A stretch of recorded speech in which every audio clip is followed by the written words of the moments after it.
Happy Sunday and good morning. Here I'm still having my coffee mm, with cocoa. Um, Hi, good morning, everyone. For those of you watching live or watching replay, welcome, welcome. Here. So I'm here again doing this every Sunday morning. I'm live both on Instagram and on Facebook page. So for those of you who don't know me, I'm a registered dietitian, also a board certified specialist in pediatric nutrition, and I'm also a certified hypnotherapist. And every Sunday, I show up here and talk about weight loss, emotional binge eating, and even autoimmune disorder because they're all, believe it or not, they're all related. So, so every week I'll pick some questions from inside the Facebook group and try to answer as many questions as I can. I think I have 4 questions today that I'm going to answer. Um, Let me think. Oh, and before we start, I have something really, really, really exciting that I'm going to announce. So, I'm actually starting a challenge next week. So, I'll definitely have a date for you guys next week. So, this challenge is called a Refresh Renew 5-day challenge. It's going to be exciting. You're going to love it. So, this challenge is for people who are struggling with weight loss for years despite eating low calories and exercising every day, just doing everything that you're supposed to try to lose weight, but you're still not able to lose weight. You're feeling just so confused and lost and just don't know what was wrong with you. So if that's describe you, this challenge is for you. It's a 5-day challenge. Um, you're gonna learn about everything why dieting and exercising doesn't work for you. So if you're interested, there should be a link below. And if you're on Instagram, you should be able to find the link in my bio. And if you're on Facebook, all the information is in either description or in the comments. So anyway, so that's something an exciting news that I'm offering out there. So check it out. Um, yeah, and then let's get started. So today, let me find my phone to look up the question. So, like I said, I have 4 questions that I think that a lot of people resonate with a lot of people. So the first question is, so is someone that she says she runs 3 to 4 miles every day and still cannot get her weight off. Does anyone have any advice or tips? Okay, definitely I have advice and tips for that. So I've seen a lot of patients coming to me struggling with weight loss and they're like, I run like every day. And I even have patients who's either running like 5, 6 miles a day or doing CrossFit every single day and then they injure themselves, right? So, and they don't realize that all of this are related. So, first of all, exercise. When it comes to weight loss, exercise only accounts for about 10% of the weight loss effort. If you don't change your diet, exercising really doesn't do you any good. Plus, when you just so focus on exercising, pushing yourself more and more at the gym just to lose that weight, all that stress and pressure on your mental state and your body is is really hard on your body and it's harmful. So remember, exercise only accounts for about 10% of your weight loss effort. 90% of your weight loss effort and the results will come from the food that you eat because food are actually chemical signal to the body. So if you keep eating the wrong kind of food, your body is not able to function properly, you're not going to achieve the weight loss results. And the other thing also that I talk a lot about with my patient, especially I see a lot of people coming in with like knee injury. I think one of my patients even have a tibial fracture. And I asked her, oh, did she fall? She's like, oh no, she was running and then she fell. So this is what happened. So when people go work out They think that, oh yeah, I'm working out, I'm building up my muscle, I'm getting stronger every day, and then the more muscle I have, the higher my metabolism, and I can lose the weight easier. But that's kind of what we think, right? But we don't really know what's exactly is going on in the muscle. So um, the muscle tissue, they're actually very long fiber, like between our bones. So on our long bones, the fiber muscle are attached from this to this, and it's kind of like a ponytail. Actually, I don't have a ponytail today, but just imagine if you have a ponytail and your hairs all tie up one end and both end. That's how your muscle tissue are. So when you're exercising or even lifting weight, doing very repetitive work, all that muscle tissues, all that fiber are actually being rubbed against each other. So that's why, like, if you have a really hard workout, you work out really hard and intense, sometimes your muscle hurts, right? Like, I used to run marathon. I used to run like 5, 6 miles a day. Um, when that happened, what happened is that all that repetitive movement is actually causing muscle tissue damage. But you might think, oh my God, I'm hurting myself. No, actually, that's a good thing because in order for the muscle to get stronger, you actually have to break it down a little bit. So when it repairs and recover, it makes it stronger. That's how you build muscle is by tearing it down but rebuilding it. But the problem is that when people are exercising every single day. So if you exercise Monday through Friday, doing the same kind of activities every day, that means that you only have 24-hour period between today's workout and the next day workout to recover completely. Okay, let me move this. So you only have like 24-hour between today's workout and tomorrow's workout to recover. So the problem is if you don't have enough resources to recover from today's workout, you go to the next day workout semi broken, right? Not fully recover. Then the second day workout, you do the same thing. So you actually causing more damage to your body.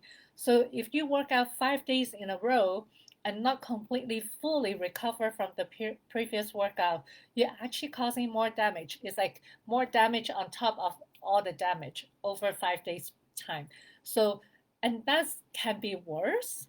It's made worse if you're not eating enough. So when people work out very hard, one of the things that they're trying to accomplish, especially if they're trying to lose weight, is they cut calories. They eating 1,000 calories or 1,500 calories a day. Like just counting calories, not eating enough protein. So when you're exercising that much and not eating enough, you're thinking that you're in a calorie deficit and will help with lose weight, but you're actually causing damage to your body. So when your body is broken, it is not going to do the things that you want. So you get more tired, and the muscle hurts and hurts more. And then on top of that, you're not seeing any weight loss results. So all that stress together, it's just like blow your body off balance completely with all that stress and the calorie deficit and the body and the muscle that needs to be recovered. So I hope that I give you a perspective as to what's happening when you're exercising. Because when we exercise, we often think that I think we take this whole weight loss approach a little bit too simplistic. It is simple, but not that simplistic in terms of our how the body function. I think we need to understand better how the body works. So exercise only provide 10% of the weight loss effort, 90% comes from the food. So the other thing also is when it comes to exercise, it should be for the purpose of mental health and also for body appreciation. Because what I see is all these people coming to see me, they were torturing the body, running 5, 6 miles a day, doing CrossFit 5 days in a row. And I've seen so many people injure themselves, like tibial fracture, back um, slip disc in the back, and shin splint. All of those are signs that your body telling you that hey, we need to slow down. So you need to learn to listen to your body, especially when you've been like doing all this dieting and exercising for years and it's still not working. Obviously, what you're doing is not working. So flip the opposite and do the opposite. Actually, slow down. Like a lot of my patients, when they come to see me, I actually tell them to slow down with the exercise. Like I tell them, don't do so intense. Just do it just enough that you're out of breath. You don't need to push yourself so much. If after exercise you feel so tired, you need to take a nap, or your muscle is so painful, it means that you're exercising too much. So slow down. Do it the the right way to know if you're doing your exercise properly is that you're doing something that is fun. Like you don't feel like someone have to drag your butt out to the gym to do it. Like it has to be something fun, something that makes you laugh. At the end of the workout, you should feel so relaxed. Okay, and also part of the body exercising is to help you appreciate the things that your body can do for you, right? So that's kind of the things that most people struggling with weight loss also struggle with is the body image and body love. They just don't love the body, right? But when you exercise and exercise, actually, I don't like the word exercise. I like the word physical activities or moving. When you're moving your body in a happy, joyful way, you actually start to appreciate your body because you're like, oh wow, I can use my body to dance for an hour and it's so happy, so exciting, and I just love it. So think of it. Think differently. Exercise for mental health and body appreciation, not to torture your body, okay? Because we know torturing your body does not help lose that weight. Torturing causes more stress, push your body more into the fight or flight response mode where it's going to shut down the fat store. So you don't want that. You actually want to keep your body in a happy, healthy, well, yeah, mostly happy for now, but it's something that we need to unlearn for a lot of people struggling with weight loss. But we'll keep having this conversation over time. But yeah, so that's my take on that question is you need to work on your food and also changing the perspective of how you look at exercise. Okay, all right. So next question. This the next question is a question that probably is on a lot of people's mind because I get that question all the time is how many calories does everyone take in a day? I struggle with eating lunch always. Well, kind of interesting way to put this, but I'll just answer the first part. Okay, how many calories do you need a day? So in this question, I actually look at some of the comments that people are putting in, like people putting things like a lot of people putting 1,000 calories a day. Okay, like that's crazy. Like I have little kids who eat more than these people, but yeah, if you're eating 1,000 calories a day or 1,200 calories a day, I have people who eat even 300 calories a day. Like if that's you, you're starving yourself. And studies, research, everything after another all show that a starvation style dieting does not work and it actually causes weight gain in the long run. There's a studies that they do on twin studies.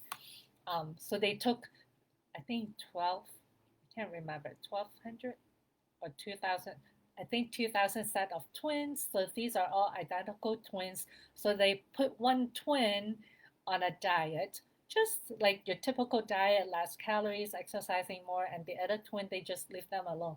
After the study, um, the study period, what they saw is that the twin who went on a diet actually gained more weight. And the more attempts that the twin goes on a diet, the higher risk that twin becomes overweight. And then there's another study. Let me think which is the other study. The other study, I think, is the Women's Health Initiative. So they look at about 20,000 women and they put them on a diet. It's not even like a starvation version, like how these people are doing, but they're only cutting 300 calories out of that diet a day. Only 300. So that's like just about one meal, right? So what they see is they follow these women for 8 years. And after 8 years, what they discover is that these women lost zero, zero weight, cutting that 300 calories back a day. And the second thing they found is that these women actually develop more belly fat around the belly area. So not only did they not lost any weight at all, but the body composition changed. That means that cutting calories actually messed up your metabolism, because now instead of having like a leaner physique or building muscle, they're actually having more body fat around the belly area. And belly fat is associated with insulin resistance, stress, and a higher risk of heart disease, diabetes, and type 2 diabetes and obesity. So they're actually cutting just 300 calories a day actually cause more damage to the body than anything else. And also, when you eat such a low calorie diet, um, I've talked about this study all the time, is the Hansel Key starvation study. This is a study after World War II because they want to study how to rehabilitate people from starvation, because during World War II there's no food, a lot of people starving, especially people in the concentration camp. And what most people do not realize is that starvation, if you feed someone high calories right after someone have been starving for a long time, that could be actually fatal to the person, because there's something called refeeding syndrome. And we see that in the hospital all the time when we get patient who comes in with a failure to thrive diagnosis, who was stuck in the house for whatever reason. These people haven't eaten for days or weeks or sometimes months. We watch the electrolytes really carefully. We don't right off bat feed them 2,000 calories diet, because that's like a disaster in the making, because that person can actually die if we feed them 2,000 calories right off the bat. So, so that's what the Hansel Key studies was trying to accomplish, is how do we feed these people or refeed these starvation victims and put them back into health. So so in the studies, they recruited 28 healthy young men, perfectly healthy with no mental illness, no other physical illness as well. So they put them on so they're normally on a 3,000 calories diet, doing the normal activities, and they're all in like perfect physical form. And then during the study period, they cut the calories amount to 1,500 calories a day. So it's about 50% of what they were eating. So it's not a full starvation, just semi starvation, 50% less than what they normally eat. So after I think about 2 months or so being on a starvation diet of 1,500 calories a day, what they found was like mind blowing, like boom, oh my God. So remember, these are very healthy men, physically and mentally healthy, strong men. After the starvation period, a lot of them start developing a lot of physical symptoms like stomach pain, indigestion problem, muscle weakness, and things like that, right? And so that's the physical part. The mental part is the worst part, because many of them actually develop disordered eating pattern like binge eating. So whenever they're given the opportunity to eat as much food as they want, some of them were binge eating 7,000 up to 10,000 calories in one sitting. They also become more obsessed with food, thinking about food all the time, looking about food, looking at recipes, cooking food, learning how to make food, and like their mind is just preoccupied with food all the time. So that study shows that starvation actually can have a huge impact on your physical and your mental health. So it's definitely something not worth doing. And that's what we see a lot. And even like me at my work, when I see a lot of these patients for weight loss coming to see me struggling with weight loss, many of them actually struggling with binge eating disorder as well, and emotional eating as well. That's something that not many people talk about, because when it comes to weight loss, um, people often just focus on the calories, but they're not focusing on the mental part of the whole situation, because many of these people who are struggling with weight loss, especially the ones um, losing weight and gaining weight like 20, 40 pounds, just keep losing and gaining the same 20, 50 pounds over and over and over what, 20, 30 years. What a lot of people don't realize is that these people actually struggling also with emotional eating disorder um, is because food is actually a coping mechanism for them. So even though they're struggling with weight loss, trying to make the calories, but something just happened in life, something like in my patient population, maybe a work schedule change, the husband's schedule change, kids schedule change, the in-laws coming to visit, and things like that. They flip and go back to the old eating habits because the old eating habits of eating like a lot of high calorie food is a coping mechanism because we often think we so focus on the mechanics of eating and weight loss, we only look at food in terms of calories, but that's totally wrong. And that's the reason why a lot of people are struggling. We need to look at food differently. Instead of looking at food in terms of calories, we should look at food in terms of chemicals because food are actually chemical signal to our body. When we eat certain food, some food make us happy, some food make us like not so happy, right? And some food actually cause weight gain, and some food doesn't. So we need to understand that when we eat certain food, different chemical reaction happens in our body, and not every food is the same. So that's the reason why when people go on a binge eating, no one ever says, "Oh my God, I'm craving for carrots right now. I need to have carrots right now." No one ever says that. But then people will say, "Oh, I'm really craving for cupcakes. Oh, I really want that delicious brownies or or what's other things like candy or things like that." No one ever say that I want to I have cravings for carrots right now. And when they even if they say they want to have carrots, they might just eat a couple bites of it. I was like, oh yeah, that's fine. But when people have cravings for that all that sugar, the fats and the processed carbs, they don't eat just one. They eat a lot because when you eat all that processed food, all that processed carbs and sugar, what it does is it raises your dopamine level in your brain. And it's like, if you think of it, it's really people self medicating themselves with food because, again, food is chemicals. So when you eat a huge load of sugar, fats, and processed carbs, it raises your dopamine level, raises your serotonin level. So it's kind of like taking an antidepressant that raises your dopamine or serotonin level, give you that burst of energy. But unfortunately, that burst of energy is short lived, right? Just like medication.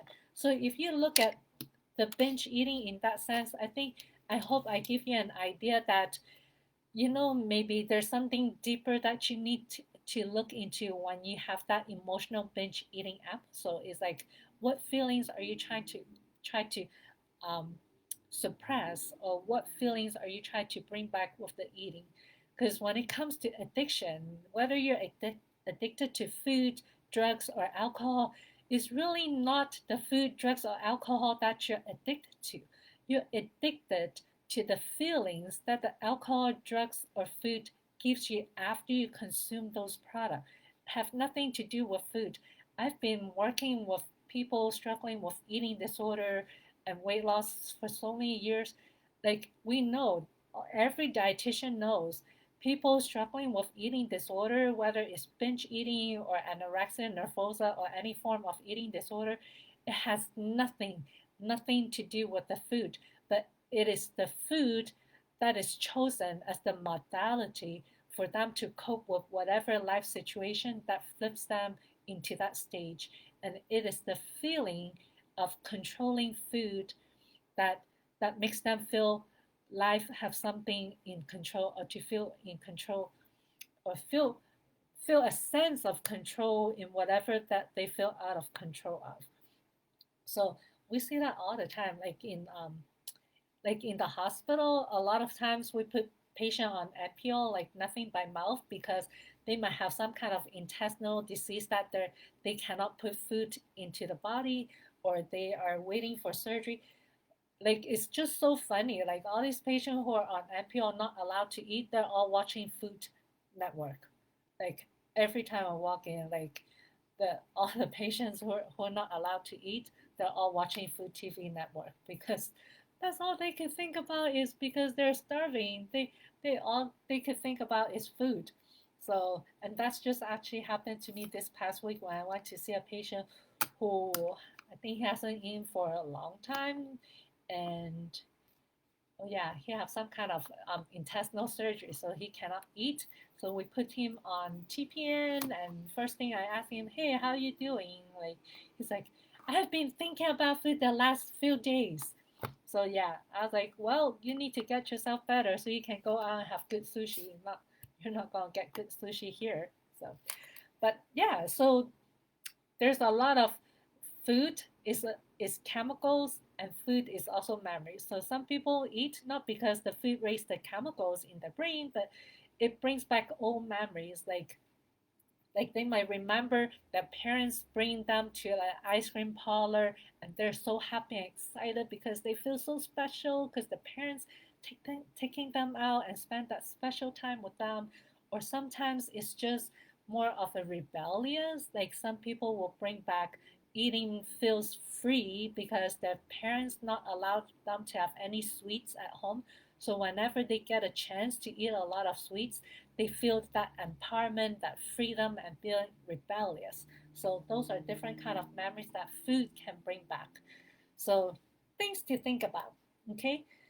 Uh, yeah. So calories doesn't matter. It's really looking into like why, looking deeper into the thing, and also the other thing I also would question is if you're struggling with weight loss, trying to lose all that weight, who are you trying to please? Why do you feel that you're not good enough and you need to lose the weight to look differently to to feel good enough? That's another question for you to think about. Okay. Um, okay. Third question. Third question. Let's see. Where's the third question? Uh, move stuff around. Okay, so this is a person who says that she lost like about 50 pounds and she's down to 152 pounds now, but her goal weight is actually 140. But anyway, the whole question kind of around like she have accomplished this weight loss results, and her question is how does she keep it off, right? So it depends on how you lose the weight. So if you lose the weight by starving yourself, exercising crazy every day to lose that weight, then it's going to be really hard for you to maintain that weight because you're going to have to continue that 1000 calories diet every single day for the rest of your life or to work out 2 hours every day for the rest of your life. So if that's how you lose the weight, you're going to have to find ways to keep that off. But on the other hand, if you lose the weight by eating enough calories, eating the right kind of food that supports your body function, without exercising like crazy, without starvation dieting, then you should be able to sustain that weight pretty easily because it is part of you. When you do the right thing that is for your body and for your lifestyle, it just becomes part of you. It's just like you being a right-handed person, you just automatically pick up a pen with your right hand, right? So when it is part of you, you just maintain that way. So for for this person, then she have to really look into like a different way of eating that fits her body and fits her lifestyle. And inside the refresh and renew 5 day challenge, I'm going to teach you or explain to you how all that happens or how you can find a way to fit your body because everyone um, weight loss journey is different because we all as a human we all need the fundamental nutrients, carbohydrate, protein, fats, water, vitamins, minerals, and antioxidants. We all, as humans, need all those fundamental nutrients, but the way that we acquire those nutrients is a very individualized process because some people can eat bread and and stuff like that or gluten stuff and get the carbohydrate. But for someone like me, I cannot get those because any type of gluten product actually upset my digestion and upset my stomach and even my skin and stuff like that. So I cannot acquire my carbohydrate from that. So inside the Refresh and Renew 5-day challenge, I'm going to explain to you how you can figure out the right eating lifestyle for your body type. And then we'll also further talk about how to implement those changes to make it become part of you, part of your lifestyle, including your family. Even though if you're cooking for 5 different people in your household, you will still be able to make these changes. Like people often, like I get a lot of people telling me that they cannot eat healthy because the kids doesn't eat this, the husband doesn't eat that, and then my in-laws live with us. We'll have to cook for all these people. So just let me tell you, in our household, we have, if my mom and my daughter are here, there are like 4 of us, and we all 4 have different um, eating requirements. One of us don't eat pork, one of us don't eat beef, one of us don't eat gluten, and one of us just super picky. So, but we always manage to find something to feed the whole family. Like we never have to cook multiple meals. So it's doable. You just need to switch your mindset and realize that it is something that you can do it and also involve the whole family with it. Because I think part of the issue is that when people think of weight loss, they often think of a weight loss diet, something that my family is not going to like, not going to eat. Because usually when they go on diet, it's like the husband or the kids will like, oh my God, mom's going on another diet thing. Like, I hate those food that she eats, right? But it shouldn't be like that. You shouldn't have to eat rabbit food to lose weight. That's crazy. Like, no one wants to eat rabbit food. First of all, you're not a rabbit, okay? You're a human. So you need to eat like a human being, like what fits your body. So, again, we'll talk about that inside the Refresh and Renew Challenge. So, sign up in the link below or in my bio. Um, yeah, so you need to be able to eat the food that fits your body and fits your lifestyle. And I'll teach you how to do that.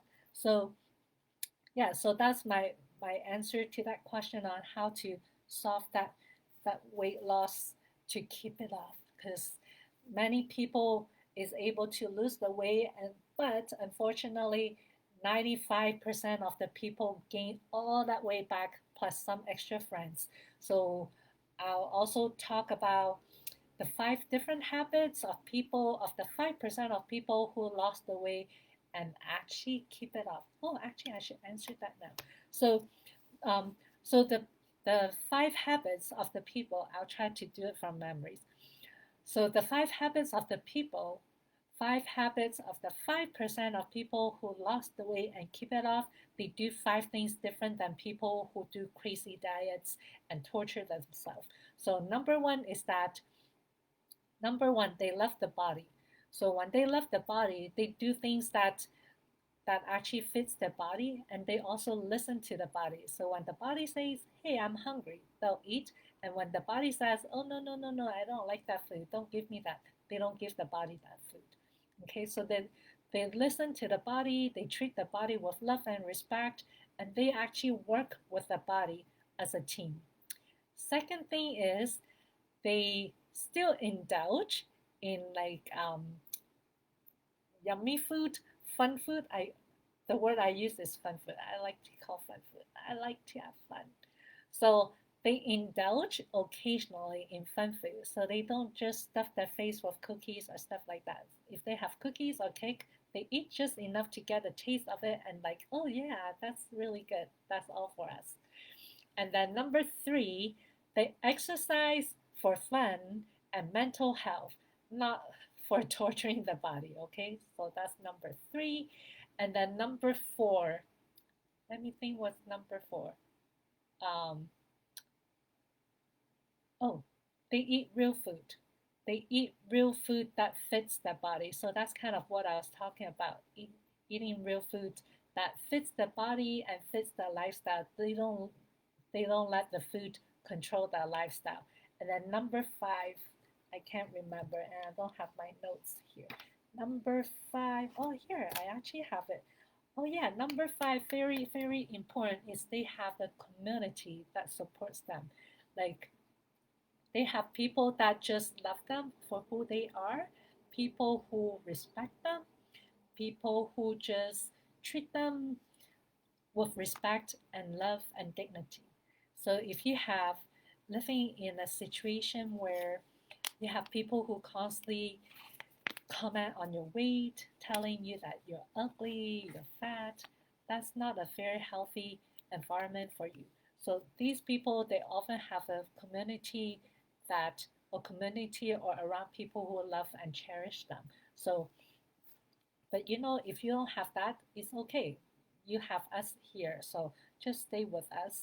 Because sometimes life is hard, but it's even harder when you don't even love yourself because you don't feel like you're worth it. So we'll work on all that as well. So that's the 5 habits of the 5% of the people who lost the weight and kept it off forever. No doubt about it. Okay. Um, let's go to the next question. I think a lot of people struggling with this, and I definitely have an answer for you. Okay, so anyone else a bad late night eater? I swear most of my calories comes throughout the night. What are some of your favorite easy snacks? Have bad binge eating habit at night or watching TV? I've been substituting my typical chips, candies, and pizza rolls with tons of cheese or pickles and ham, looking for new ways and new ideas. So unfortunately, when it comes to things like this, a lot of people just so focus on the binge eating, the type of food, right?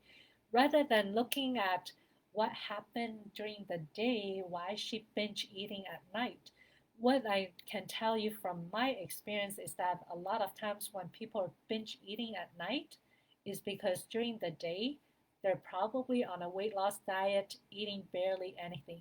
Probably they skip breakfast, eat a huge salad for lunch that have no calories, and then at dinner they're probably eating just a meat and a vegetables and no carbs. So they think that, oh my god, I'm doing so well throughout the day with my breakfast, lunch, and dinner. So then at late night they start feeling hungry because body's like, hey, women or men, I haven't eaten all day, can you go get something to eat?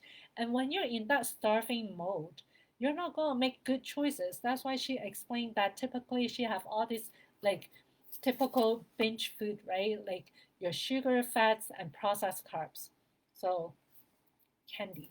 Yeah, so chips, candy, and then your pizza roll, those are all the typical binge eating food because it gives you the sugar, fats, and processed carbs, things that raise dopamine level, raise serotonin level to help calm you down. Because when your body is starving, it's actually in the starvation mode or the stress response mode. So that your cortisol is actually up through the roof. So, but it's good that she recognized that she's having that habit. But then, really, the question is really not so much about what kind of binge food is better, which I think she did a really good job switching to something that is more protein based. But actually, more importantly, is we need to look at what she was doing the day before or during the day that leads to the binge eating. And like I said, from my experience, 90% of the time is because she was starving herself during the day. So when it comes nighttime, it's like the rubber band was being stretched. Breakfast, lunch, dinner, and then after dinner, it's like it snapped like that, and then you just binge. Um, and the other thing also is looking at any emotional cost to those binge eating because a lot of people also binge after coming home from work, like just that binge eating and all that search of brain chemicals and also maybe the old memories that food brings kind of help them um, escape some of the stress from work or changes the emotional state because of that. So those are different things to look at. It's like what happened that leads up to the binge, and yeah, so that's how I would recommend to look deeper into the binge eating, not just so focused on because that's the problem is when people think of the binge eating, they just think that, oh, it's just me being me, just have to eat all that food at night. I'm just a bad person who can't control myself.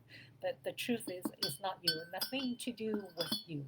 It's all to do with what you were doing before. So you're just responding to your body's emotional and physical needs. Okay, so it's not because you're a bad person, so stop blaming and shaming yourself. You're just being a perfect human being trying to respond to your body, but we just need to help you dig deeper into your physical and emotional cause of the binge eating to find out why. Then when we fix the underlying cause, the binge eating will go away and you'll feel so much happier. So anyway, so that's the four questions that I have um, for today. So again, if you have question in the future, you're reading or watching this live or watching this on replay, feel free to drop your questions, comment in the comment below. I'll love to hear from you. And again, I'm putting out my invitation for you to join the Refresh and Renew 5-day challenge next week, starting next week. So we're accepting people to the wait list right now. So hop onto a link in the comment or in the link in my bio. So I hope to see you all in there. It's like especially if you're struggling with weight loss for years and years, or keep losing that same 20, 50 pounds over and over again, despite eating less than what you're supposed to, or eating less calories and exercising crazy every single day and still not seeing the weight loss results, I can tell you 100% is not you. Nothing is wrong with you. What is wrong is the recommendation or the advice that you're giving. That's what's wrong. So I'm going to teach you how to reverse all of that and get you the weight loss results that you've been looking for and the weight loss results that you deserve. Okay? So anyway, so thank you so much for being here, and I look forward to another week with you next week, and hope to see you inside the Refresh and Renew Challenge. Okay, bye everyone. Have a very good rest of your Sunday. Bye.